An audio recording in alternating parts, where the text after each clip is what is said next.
Welcome to the Coach Barnabas podcast. It's time to take a few minutes and leave behind the stuff that drains us and recharge our batteries with some encouragement and insight. Finding the extraordinary in the ordinary.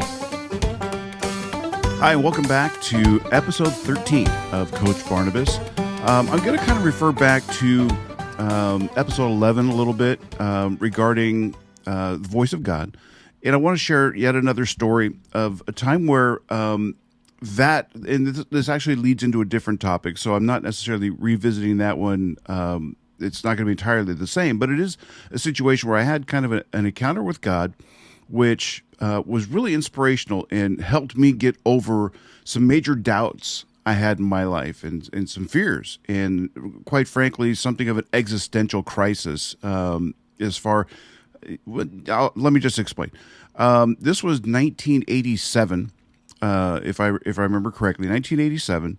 I'm about 22 years old, and I'm in a Christian music band, a professional Christian music band, and we were going around the country touring, and we'd been on the road for several months in a row. At this point, we had an off night, a rare off night during the week, and I was tired. The band was tired, but we were also kind of just needing a night of recreation, get out and have some fun. It had been a while. We'd been very, very, very busy traveling around different places every night, long days of travel, you know, the whole deal.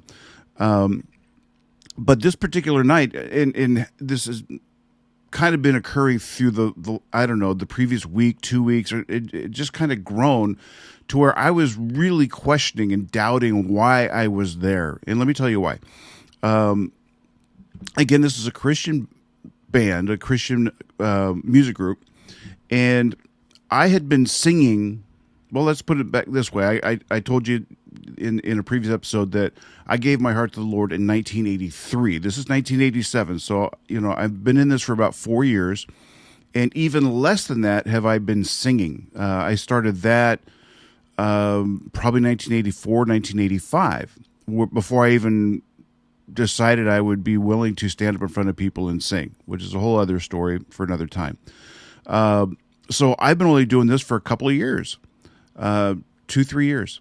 And so I was feeling really, really out of place on a number of significant levels when you think about being in a Christian group, a Christian music group. I'd been a Christian for about 10 minutes and singing for about 5.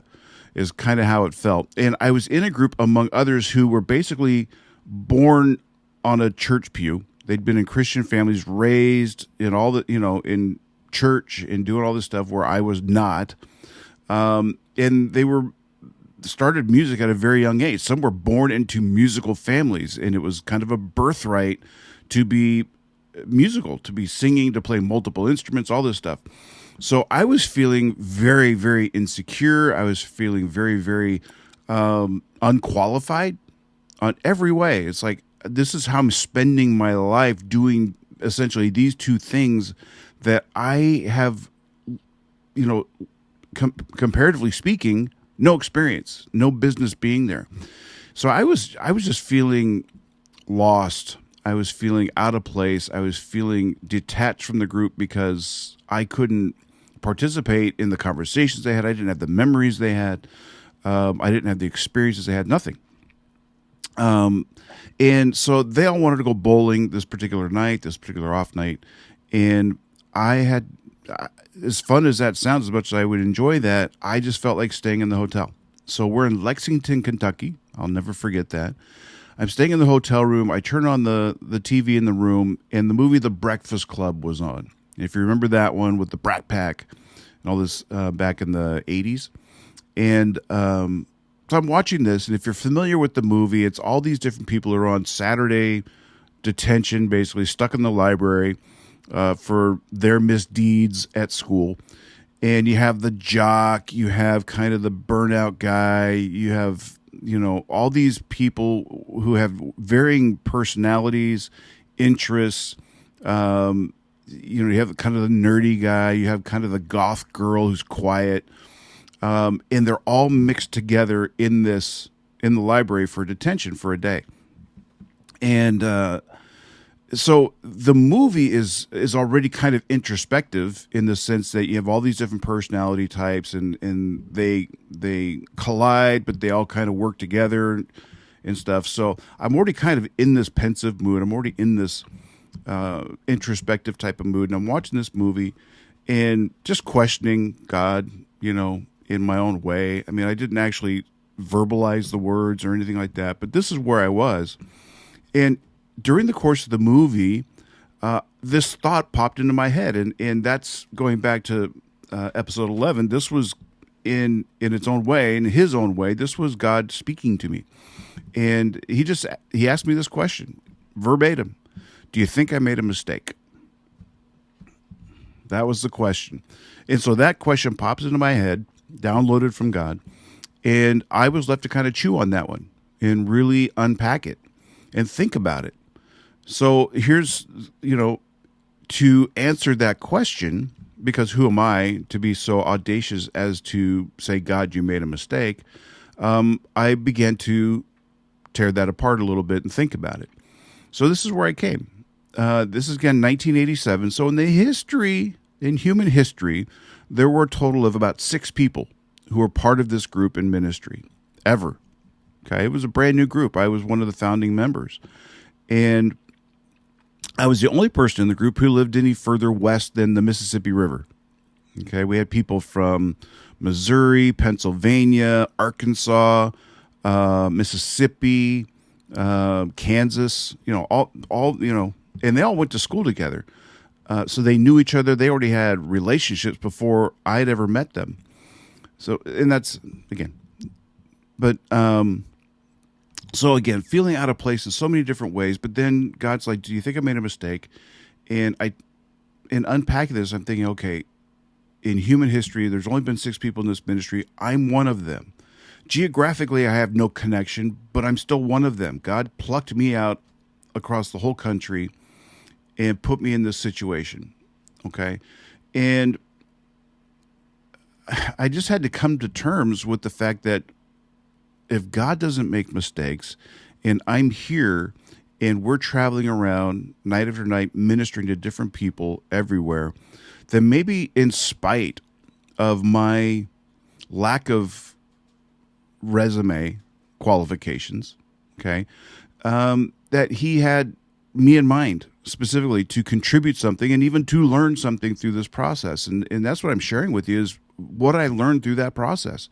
I don't think that was the whole reason I was with this group, was to learn this, but certainly is something that has stuck with me through my entire life, is being in that hotel room in Lexington, Kentucky, and basically hearing from God and saying, I have called you out. I've chosen you to be part of this.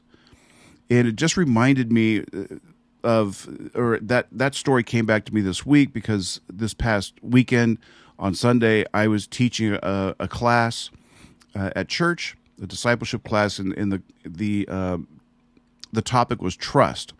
And one of the subtopics, we're going through a book together, and one of the subtopics in this particular chapter, we're talking about trust, was entitled basically "More Than You Can Handle."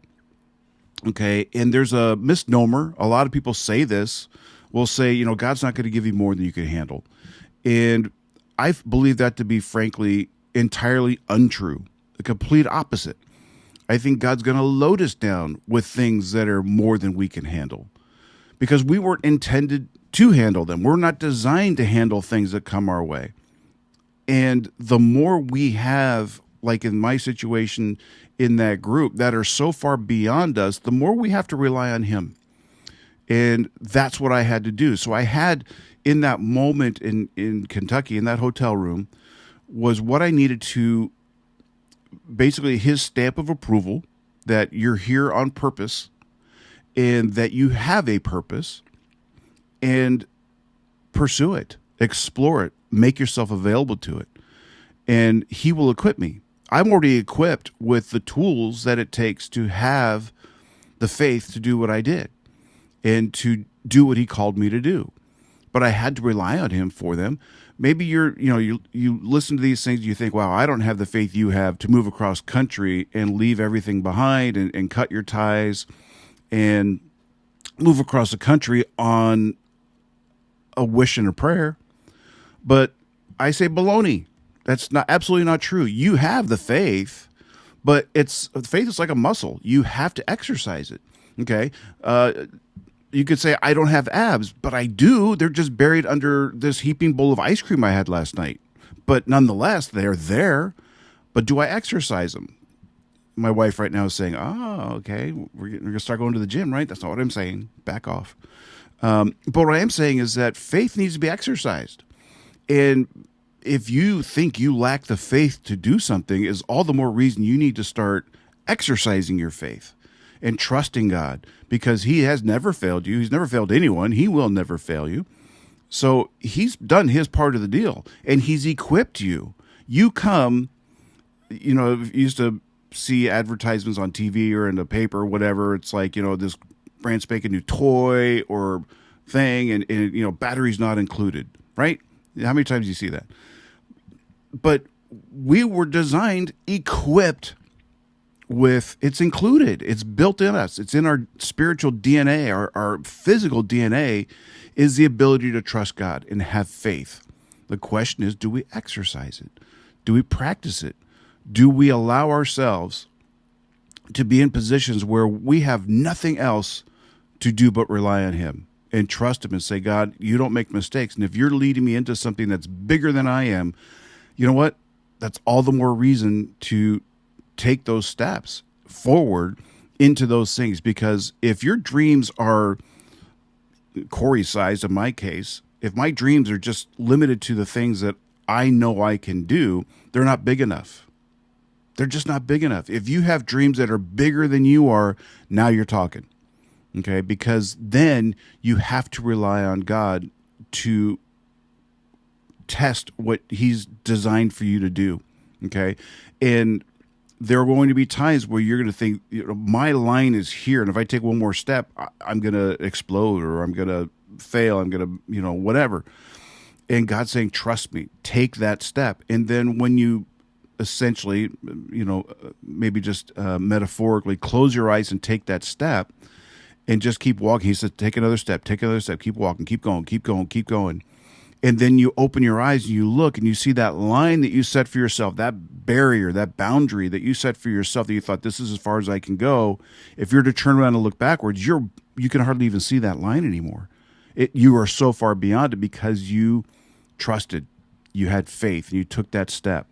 So, I was kind of burning up to tell you guys this. And so that's why maybe there's a little more enthusiasm in my voice this time, because this is something that I feel is an important topic, an important message to receive and to share. That maybe you're in a place where it's like, I can't do that. That's beyond me. And I'm saying, when you're up against something that is beyond you, you're in the right place. You are absolutely 100% in the right place. If you sense that is the direction you want to go, but you're just not equipped, you're not good enough, you're not this enough, you're too much that, you're not enough this. Again, the Bible says that's baloney. Okay, the Bible doesn't really say that. But I'm saying that's baloney. Okay, press on, trust God. And he will tell you he doesn't make mistakes. And if he called you to do it, trust him in that. Believe him and say, just continue to fill me, keep helping me grow. And I want my faith to grow. I'm going to practice. I'm going to develop my faith in this. That thing I said I couldn't do. I don't have faith for that. Let that, just push that aside and say, I'm going to trust him. And I can take that step forward and do it today. Don't wait till tomorrow. Don't wait till next week. Don't wait till next year. Take a step today. Take another step tomorrow. Take another step the day after that. And in 365 days, you're going to look back, and that line you drew for yourself is going to be so far off in the distance you can't even see it anymore. And that's when you know that you're just, God is so much bigger than we are, and he's not limited by what we think our limits are. He's limitless. We're limited. He's limitless. So let's tap into his ability, his capability, and let him fill us with his. And that's how it gets done. All right. That's what I want to share with you today. Be encouraged. Be an encouragement. I look forward to talking to you again soon. Take care. Thank you for joining the Coach Barnabas podcast. We'd greatly appreciate your support by liking and subscribing to the podcast, and setting up notifications so we can let you know when new episodes are available. We'd love to hear from you, so please leave a comment. Make a difference today.